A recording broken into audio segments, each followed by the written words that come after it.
जब किसी को एक जैसे सबूतों और घटनाओं के आधार पर 13 में से 12 मामलों में पहले ही बरी किया जा चुका हो तो सिर्फ एक मामले में उसे गुनहगार ठहराना कितना न्याय संगत है। इस मामले में अब तक कोई ठोस सबूत नहीं बचा है और न्याय के हित में कोहली को रिहा किया जाना चाहिए। ये शब्द हैं सीजीआई के, उस 2 दशक पुराने नोएडा के केस के लिए जिसमें अब तक पीड़ितों को इंसाफ नहीं मिल सका है। मैं बात कर रही हूँ नोएडा के निठारी हत्याकांड की।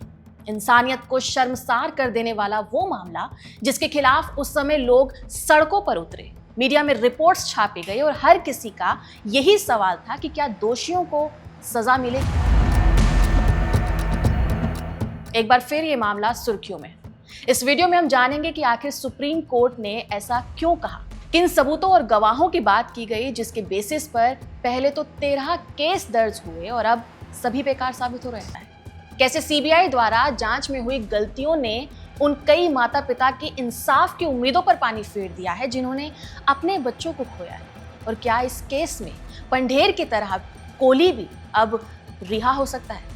नमस्कार, मेरा नाम है डिम्पिका और आप देख रहे हैं खबरगांव।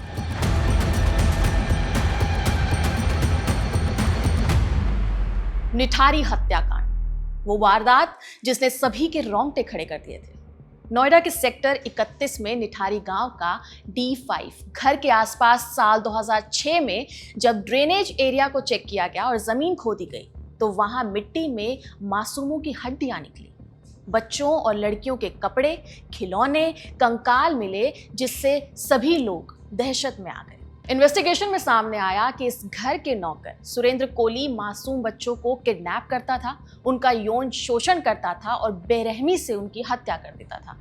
इस हैवानियत में घर के मालिक मोनिंदर सिंह पंढेर को भी शामिल बताया गया, लेकिन निठारी का एक जख्म आज भी हरा है। फर्क सिर्फ इतना है कि तब उम्मीद थी, अब बेबसी है। तब इंसाफ की मांग थी, लेकिन अब इंसाफ पर सवाल है।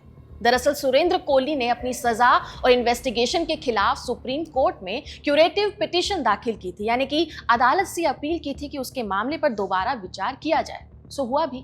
Chief justice BR Gavai, justice Suryakant और जस्टिस विक्रम नाथ की बेंच ने सुनवाई पूरी कर ली है, बस फैसला आना बाकी है। लेकिन सुनवाई के दौरान अदालत ने कहा कि कोहली की याचिका डिजर्व टू बी अलाउड है, यानी कि उसकी अपील में दम है। उनका कहना था कि जब एक जैसे सबूतों और घटनाओं के बेसिस पर कोहली को बाकी 12 केसों में पहले ही बरी किया जा चुका है तो सिर्फ एक केस में उसे गुनाहगार ठहराना प्रिंसिपल ऑफ जस्टिस के खिलाफ होगा। कोर्ट ने इसे ऐसा बताया जैसे एक ही कहानी के 2 अलग अलग नतीजे हों, और ऐसा करना उनके शब्दों में न्याय करने का मजाक होगा।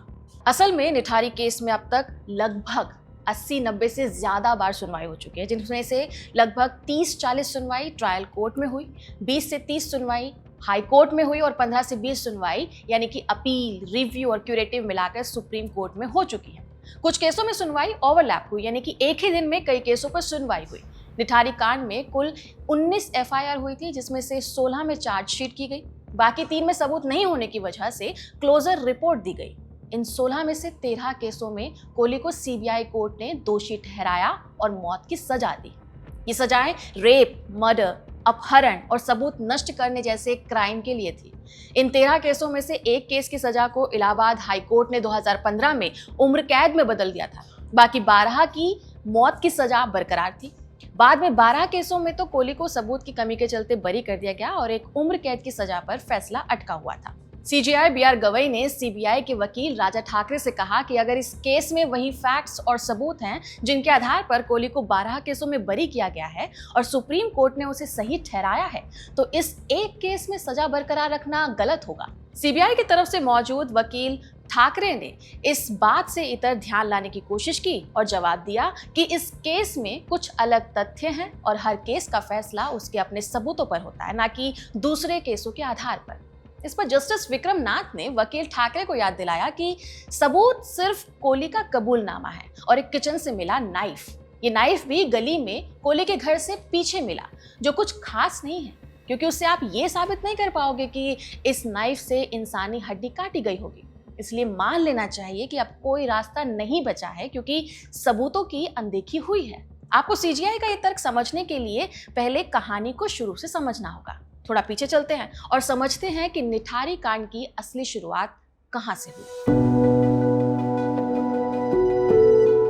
नोएडा के सेक्टर 31 के पास निठारी गांव का इलाका उस समय आधा डेवलप्ड था, जबकि बाकी हिस्सा थोड़ा पिछड़ा हुआ था। सड़क के एक तरफ अपार्टमेंट्स थे तो दूसरी तरफ पुराने गांव की झुग्गी झोपड़ियां फैली हुई थी। इस गांव के लोग ज्यादातर आसपास के इलाकों में मजदूरी किया करते थे। इस पिछड़े इलाके में सिक्योरिटी और पुलिस की निगरानी कम हुआ करती थी। नालियों और खाली जगहों की भरमार थी।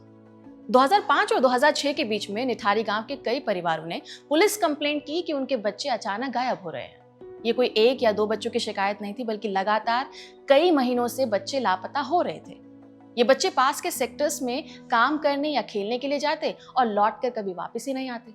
लेकिन पुलिस ने तो इन शिकायतों को भागे हुए बच्चों का मामला बताकर कई महीनों तक नजरअंदाज किया। पुलिस के नजरअंदाज रवैये के बावजूद कई परिवारों ने अपने बच्चों को अपने लेवल पर खोजने की कोशिश शुरू की। इन्हीं गुमशुदा बच्चों में से एक लड़की थी पायल, उम्र 20 से करीब 22 साल। वो अपने घर से ये बताकर निकली थी कि वो कोठी नंबर D5 में नौकरी के सिलसिले में जा रही है। जब वो वापस नहीं लौटी तो माँ बाप ने उसको खोजते हुए पहले तो पुलिस कंप्लेंट करी। पुलिस का वही पुराना जवाब था कि लड़की किसी के साथ भाग गई होगी, खुद वापस आ जाएगी।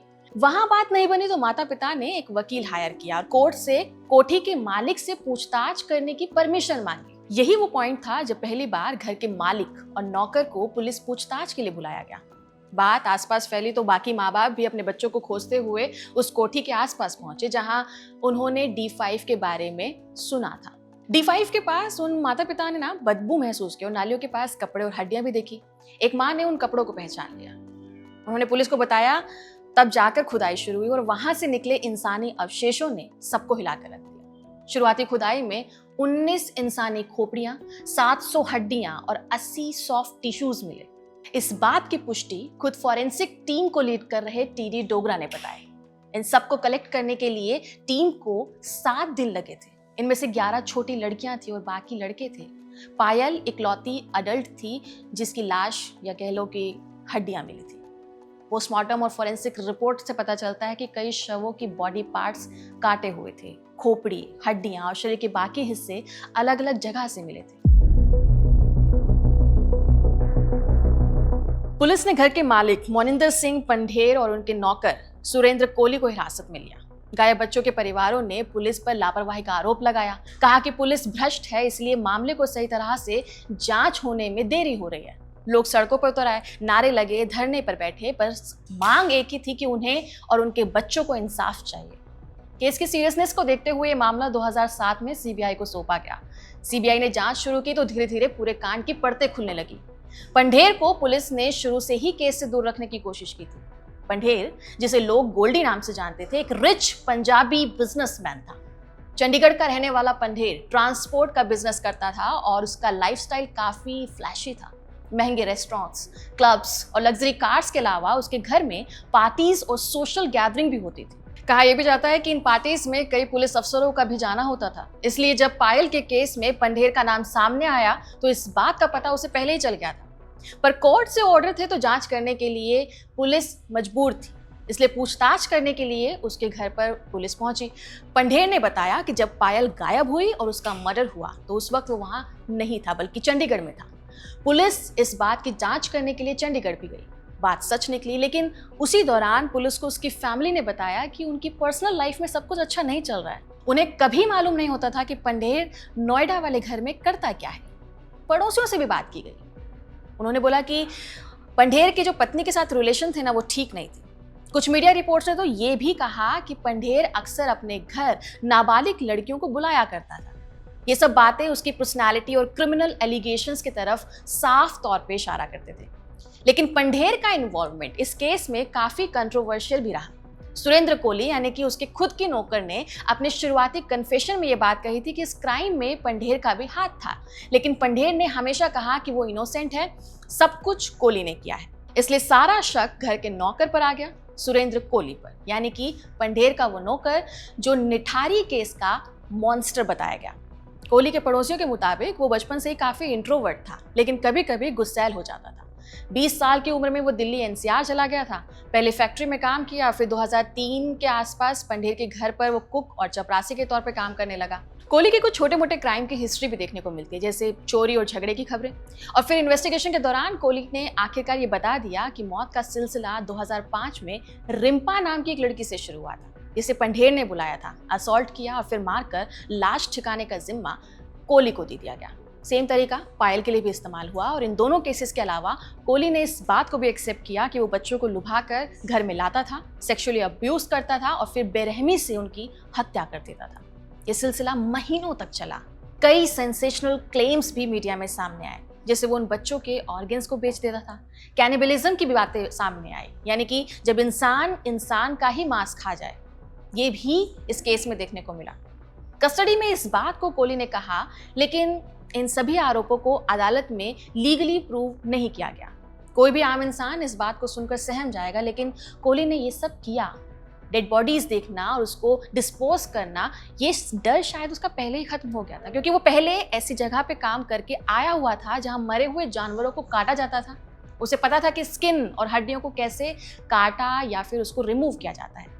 फॉरेंसिक टीम को जो लीड कर रहे थे, यानी कि टीडी डोगरा, उन्होंने बताया कि जब उसे इस मानव अवशेषों को दिखाया गया तो कोहली ने कुछ बाल और हाथों को देखकर नाम के साथ उनसे पहचान लिया था। जैसे जब उसे एक लड़की के बालों वाला सिर दिखाया गया तो उसने पहचान लिया कि ये तो पायल है। एक हाथ पर कलावा बंधा देखा तो उसने कहा कि ये नंदा है। इवन एक ब्लैक क्लिप तक को देखकर उसने कहा कि ये तो पिंकी है। तो इस तरह से लगभग 5 लड़कियों की पहचान उसने उनके बाल और बिलोंगिंग्स को देखकर ही कर ली थी। कोहली ने पुलिस को डिटेल कन्फेशन दिया, जो 1000 पेज से भी ज्यादा का था, जिसमें कोहली ने 16 से 19 बच्चों और महिलाओं के मर्डर्स को कन्फेस किया। ज्यादातर 4 से 14 साल के बच्चे थे, गरीब परिवारों की लड़के लड़कियां थे। इनमें से 6 केस ऐसे थे जिसमें पंढेर और कोहली दोनों को ही शामिल बताया गया। बंगले के नाले से मिली हड्डियां, खून के धब्बे, चाकू, कुल्हाड़ी और जले हुए अवशेष टेस्ट के लिए भेजे गए। डीएनए टेस्ट हुआ और पता चला कि कुछ शवों के टुकड़े सर्जिकल तरीके से काटे गए और इन सबूतों के आधार पर सीबीआई ने 2007 में 19 मामले दर्ज किए, जिसमें हत्या, बलात्कार, अपहरण, आपराधिक साजिश और सबूत नष्ट करना शामिल था।